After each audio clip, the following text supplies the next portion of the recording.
Se você é fã de Jojo, deve ter visto que anunciaram que a parte 7 do mangá vai ganhar anime. Steel Ball Run, considerado aí uma das melhores partes de Jojo, se não a melhor. Pra mim, é a melhor, é a minha favorita e também a favorita de uma rapaziada aí. E por causa disso, muita gente tava ansiosa com esse anúncio. Porque o Stone Ocean, né, a parte 6, acabou tem um tempo. Então a galera tava aí mó tempão esperando que anunciassem alguma coisa da parte 7. E finalmente chegou esse momento. Mas apesar da alegria, eu tenho que ser um pouco chato e trazer aí, talvez, um grande problema que esse anime possa enfrentar. E é justamente sobre isso que eu quero falar nesse vídeo, sobre o anúncio do anime de Steel Ball Run e também sobre prováveis problemas que a animação e a produção desse anime vai enfrentar. Antes de mais nada, já deixa o like e se inscreve no canal para mais conteúdo desse tipo, porque isso ajuda bastante. No dia 12 de abril rolou um evento no Japão chamado JoJo Day, e nesse evento anunciaram finalmente a parte 7 do anime. E lá foi anunciado também que o David Production vai ser o estúdio responsável por produzir a animação de Steel Ball Run. É o mesmo estúdio que produziu as outras partes. Eu sei que uma rapaziada tá com o pé atrás depois da parte 6, porque realmente a parte 6 não ficou tão boa como a parte 5, por exemplo, em questão visual, de animação e tudo mais.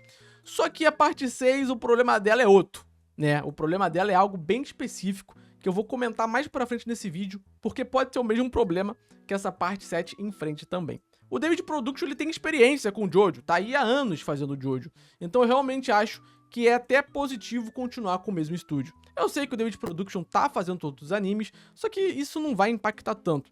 Jojo já tem uma equipe própria, mesmo que alguns animadores tenham ido pra Fire Force e tudo mais, isso não deve impactar tanto quanto vocês pensam. E Fire Force também tá pra acabar, né? Então tá suave. Tirando o estúdio, nada mais foi anunciado. Não anunciaram diretor, design de personagens, nada. Então, por enquanto, não tem como a gente fazer aí uma análise mais aprofundada. Porque quando o anime anuncia estúdio, anuncia diretor de animação, anuncia design de personagens, dá pra ter uma noção boa de como vai ser o anime mais ou menos ali, né? Mas, por enquanto, não tem como saber. Eu acredito, de antemão, que vai ser algo bem parecido com a parte 6. E eu vou explicar o motivo.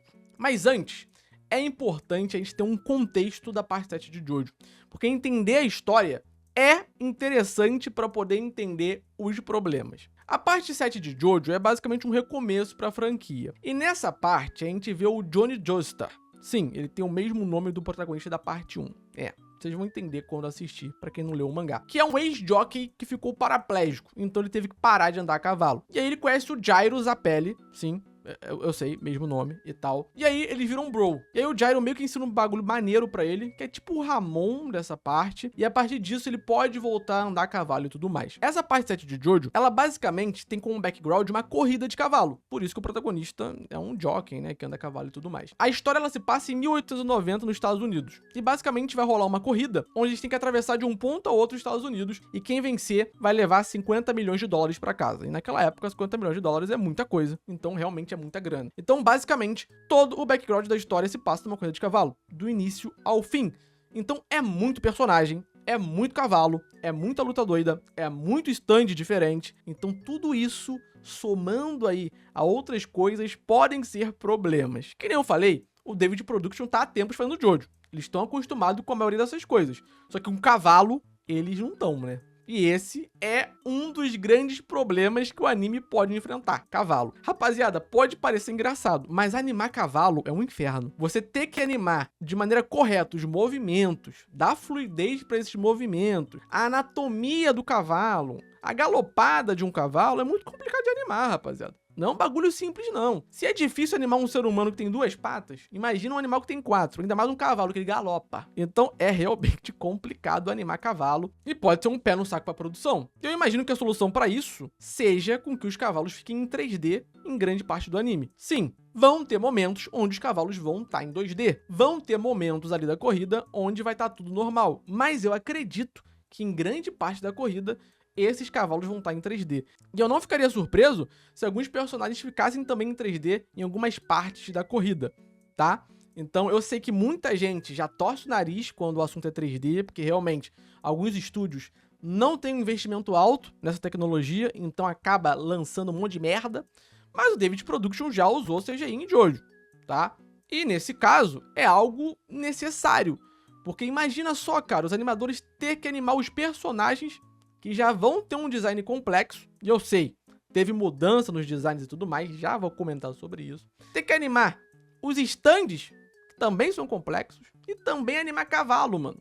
É um bagulho infernal, galera. Então, realmente acho que é um sacrifício necessário se acontecer. Os cavalos são as melhores coisas dessa parte, mas também podem ser aí um dos grandes problemas de Steel Ball Run no anime. Outra parada que nem eu falei é o fato de ser uma corrida que vai de um ponto ao outro dos Estados Unidos. Então, eles vão ter que ter uma direção de arte muito boa, porque são vários cenários, galera. É deserto, é planície, é floresta, é cidade, é muita coisa. E o diretor de arte vai ter que ser uma pessoa bem competente. O diretor de arte em anime não é igual no cinema, por exemplo, que é aquela pessoa onde basicamente está responsável pela identidade visual e tudo mais. No anime, é como se ele fosse um designer de personagens, só que de cenários. Então, ele vai ter que criar cenários pra galera ali, os artistas de cenário desenharem e tudo mais. Se na parte 5 os caras tiveram que ir pra Itália pra poder pesquisar, pegar referência e tudo mais pra poder fazer os cenários, imagina agora, não tem nem como eles irem pros Estados Unidos fazer isso, porque é um Estados Unidos que não existe mais. É um Estados Unidos de 1890. Tudo mudou já. Então eles vão ter que fazer uma pesquisa muito aprofundada pra conseguir gerar aí um resultado interessante. Sem contar que cada parte da corrida vai precisar de uma identidade própria. Porque a corrida tem etapas, né? Então é um trabalho bem desafiador, que pode também ser aí uma das questões do anime. Sem contar que é uma corrida. Os cenários vão ter que estar em movimento. Então vai ter que ter muita animação de cenário. Vai ficar esquisito você conseguir gerar uma percepção de movimento de alta velocidade com cenários estáticos. Para poder conseguir produzir bons resultados, os storyboards vão ter que ser bons. Vai ter que ter uma boa perspectiva, uma boa profundidade, bons enquadramentos. Então é um conjunto de coisas ali que podem acabar atrapalhando a produção a longo prazo. Porque como dá para notar, essa parte 7 por si só é bem ambiciosa. Conseguir trazer essa ambição do mangá pro anime e tornar em algo genial, algo incrível, pode ser um problema. Então, sacrifícios, que nem eu já falei, vão ter que rolar. Como foi o caso dos designs. Os designs de Jojo sempre foram muito complexos. Então, o que eles fizeram? Eles tiraram alguns detalhes ali das roupas, dos personagens, deram uma simplificada no traço. Vi uma galera revoltada no Twitter, porque tiraram as estrelinhas da calça do Johnny. E eu entendo, é algo maneiro, é um detalhe do personagem, sacou? Mas é uma parada necessária pra conseguir produzir o anime. Porque o design de um personagem é muito importante pra produção. Basicamente, dita o ritmo da produção. Porque imagina só, o cara ele vai criar um design para que os animadores se baseiem naquele design e desenhem e animem seguindo aquilo. Então, se for um design muito complexo, muito detalhado, os caras vão demorar mais para poder desenhar, vão demorar mais para animar e tem chance ainda de ter mais erros. E aí vai ter que corrigir tudo. E para corrigir tudo tem que ter tempo. E se não tiver tempo, não corrige. E se não corrige, fica feio. Então, realmente, você simplificar um pouco o design é uma solução boa. Eu sei, a parte 5, por exemplo, tem designs complexos. E a animação ela é muito bonita, muito fluida. Mas é uma realidade diferente. Isso foi feito há anos atrás, numa outra realidade de David Production. Aquele anime tiveram profissionais incríveis, animadores fantásticos e tudo mais. Agora, será que isso vai acontecer com a parte 7? Será que a parte 7 vai conseguir ter uma staff à altura?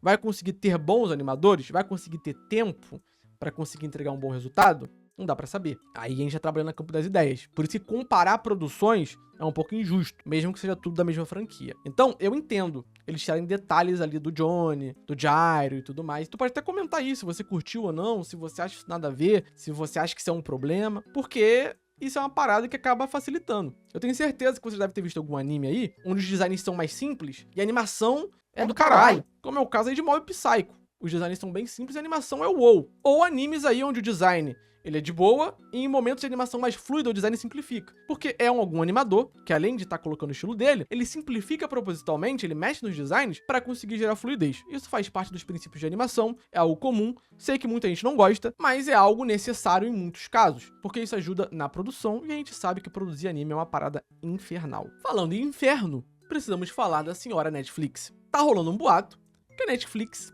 provavelmente vai comprar os direitos de transmissão dessa parte 7, igual foi com a parte 6. No caso, isso é muito ruim, tá, galera? O grande problema da parte 6 de Jojo é o seguinte: além do hype ter sido morto por eles terem lançado vários episódios de uma vez, o estúdio David Production teve que entregar vários, se não todos, os episódios produzidos pra Netflix. Poder dublar, poder legendar e lançar tudo de uma vez. E isso pro estúdio é um problemaço, porque adianta-se os prazos, tem menos tempo pra conseguir animar coisas melhores, pra conseguir fazer storyboards melhores, tem menos tempo pra correções. Então, é uma pressão em cima da equipe, em cima do estúdio, muito negativa. Gera um burnout gigantesco nos animadores. E isso acaba gerando uma queda na qualidade, que foi o que aconteceu na parte 6. Muitas pessoas ficaram chateadas porque não era o mesmo nível de qualidade técnica da parte 5, justamente porque eles tiveram que entregar vários episódios de uma vez. Quando um anime ele é lançado semanalmente na televisão do Japão, por exemplo, eles têm tempo pra conseguir corrigir erros, pra conseguir entregar os episódios. Porque eles entregam ali os episódios com algumas semanas de antecedência, não é tudo de uma vez. É muito raro um anime ficar pronto antes do lançamento. Então, tem episódio que tá sendo terminado enquanto estão lançando na televisão. Eles têm o semanal ali pra poder ir se adaptando, conseguir ter uma flexibilidade maior. Continua sendo infernal? Sim, mas a partir do momento que você tem que entregar tudo de uma vez pra poder lançar todos os episódios de uma vez, na minha visão, é bem pior, porque isso limita o estúdio a ter que entregar algo medíocre, algo mediano,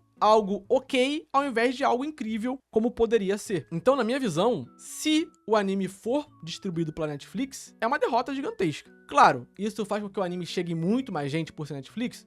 Sim, mas, no geral, acaba sendo ruim para a qualidade da produção do anime, tá? Igual foi a parte 6, que tiveram vários problemas de produção. E quando eu digo problemas de produção, é questão mesmo de ambiente, de falta de tempo, de burnout. Eu sei que muita gente vai falar, não, mas a parte 6 é bonita. Pode não ter uma animação fluida, mas é legal e tal. Mas eu tô falando também do que tá por trás das cortinas, né? Da galera que tá ali trabalhando pra poder conseguir entregar. Então, realmente, pode rolar a mesma coisa na parte 7, que é uma parte que eu já falei. Vai ter cavalo, que é difícil. Vão ter que ter cenários ali animados quase que o tempo todo. Os personagens têm designs mais complexos, têm stands mais complexas, tem lutas muito doidas, então é um conjunto de coisas, tá? Que, somado a isso aí, de talvez ter que entregar todos os episódios de uma vez, ou a maioria, possa acabar gerando uma bomba gigantesca. E aí, o anime pode vir numa qualidade muito abaixo do esperado. Que nem eu falei, essa parte 7, ela tem uma fandom gigantesca. A galera adora a parte 7 de Jojo, considera uma das melhores, se não a melhor. Pra quem não sabe, até a parte 6,